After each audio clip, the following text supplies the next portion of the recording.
So okay mga paps, musta wala? Ngayong araw pala, samahan nyo kong ayusin yung front bumper nitong Fortuner namin, okay? So simulan natin to mga paps. So ganito mga paps, ito kasi itong bumper na to, kapag medyo matindi-tinding lubak, ang nangyayari, naglulu siya, tapos hindi siya pumapantay, okay? So hindi na siya talaga align dito. Tapos noon, naglulu siya. Ngayon, nung chinek ko, ito yung problema. Hala ko diba? Yan. So ayan ang problema. Ngayon, una akala ko yung retainer or yung bracket yung may problema. Ito siya. Meron yan dito. Yan. Apapatan lang yan. Kasi kakabit to.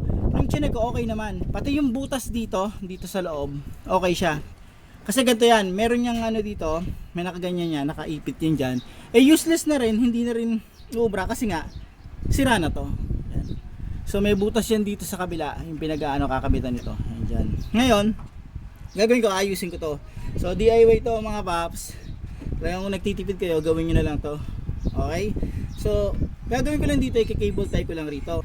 Ang gagawin ko, yung cable tie, ipapasok ko yan dito, tapos i-shoot ko rito. Since sira na tong part na to, di ba? Bubutas ako dito sa malaking part dito. Yan. Siguro dito na lang. Dito ako bubutas. Okay? So, butasan na natin yan. Yan, kailangan ko lang. Okay. So, dito. So,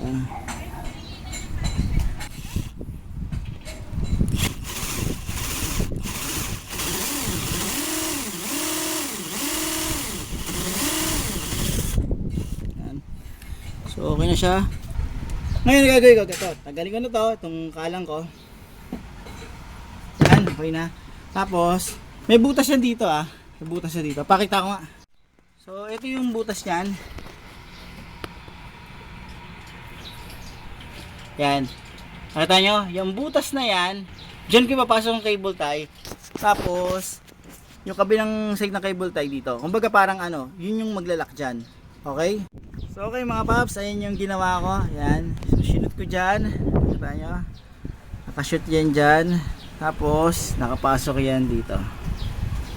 Okay, so ayan siya. Kasi ito yung labas yan. Ngayon, i-ano ko na lang to. I-ano ko lang yan. Didikit ko na lang yan. Ito.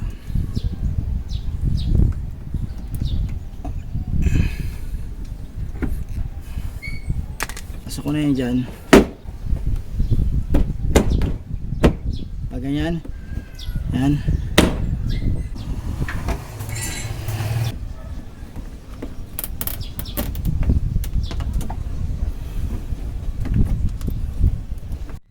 So okay mga paps, ito na siya. Ayan na siya.